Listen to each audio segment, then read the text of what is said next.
Welcome back. A semi-serious conversation regarding public health. One of the great areas of maintenance of public health is in our public schools, of course.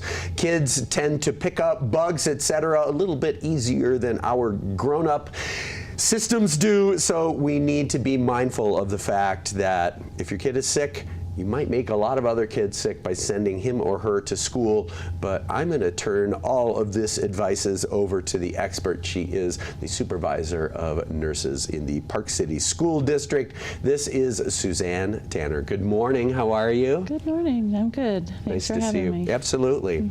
How are things? Good. Good. Good. It's getting to be that time. It is. The weather changes, and I've actually just in the last day or so heard maybe 3 people complain about the tickle. Oh, yeah, sore throat time. It's starting. Yeah, it's starting.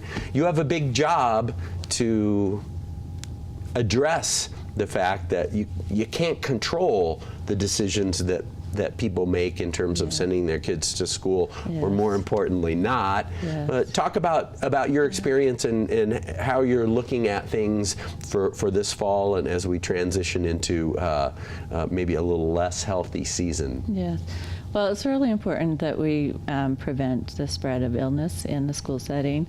And part of that is a partnership with the parents. And if your student is sick or has even a slight fever the night before, or feeling, achy or fatigued, it's really important that the student stays home the next day.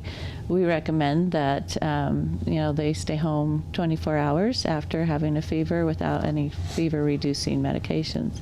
Oftentimes what we see is they may have a low-grade fever the night before, and then they feel okay in the morning, so they dose themselves with Tylenol, come to school, and then later on that afternoon they end up with the fever. So it's important that they stay home, and for their student they need to stay home and rest so they can get better. And then, oftentimes we don't think about, our kids are generally healthy, but we don't think about the kids that have other disease processes that they're fighting. We might have a student that has cancer or cystic fibrosis or diabetes, and those kids getting sick could mean a hospital visit. So. And their immune systems are compromised both by their illness and in so many cases by the treatment as well. Yeah, and so it's important that the parents do their part in the spread of disease. And flu season's coming up, so get your flu shot. The nurses, we have nurses in all of the buildings except for Jeremy and McPolin share a nurse.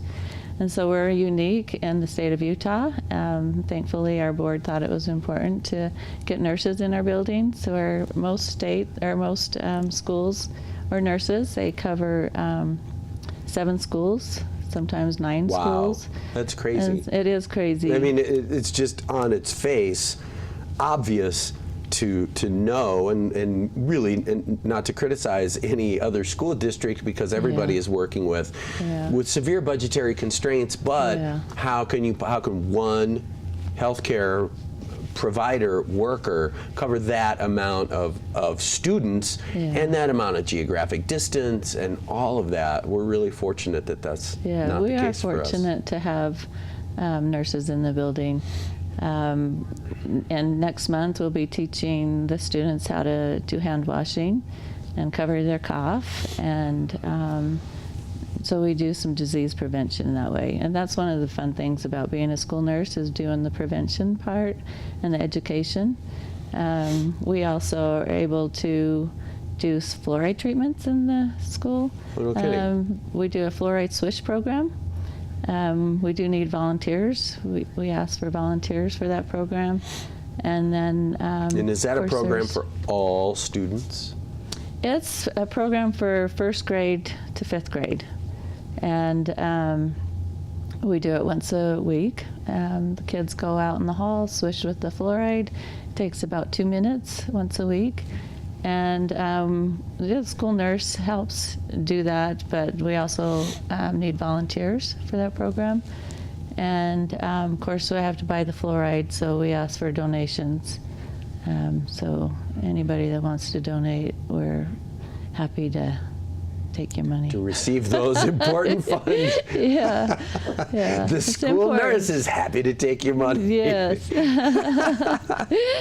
That's fantastic. Where can folks, if they don't have kids in school, if they're listening in this morning and might like to donate, where could they go online to do that? Well, they could just donate at the local school. I see. Then give it to the secretary or ask for the school nurse and just put fluoride funds.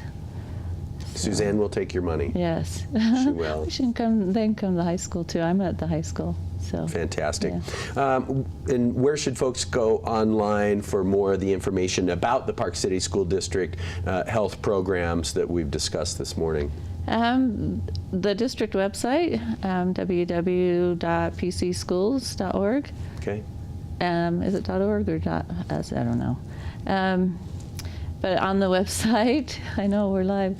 On the website, there's health services. So you just go to departments, scroll down to health services, and we have a huge website. We have an exclusion guideline for when kids need to stay home for school if they have certain illnesses.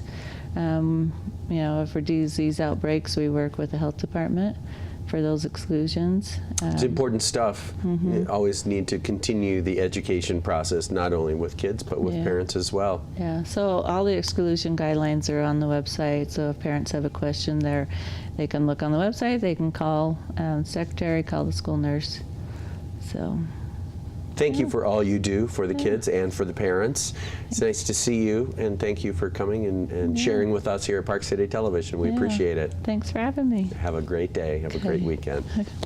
There you have it, you guys. We're going to take a quick break. This live studio program continues at a very high pace right after this break. Stay tuned. We'll be right back.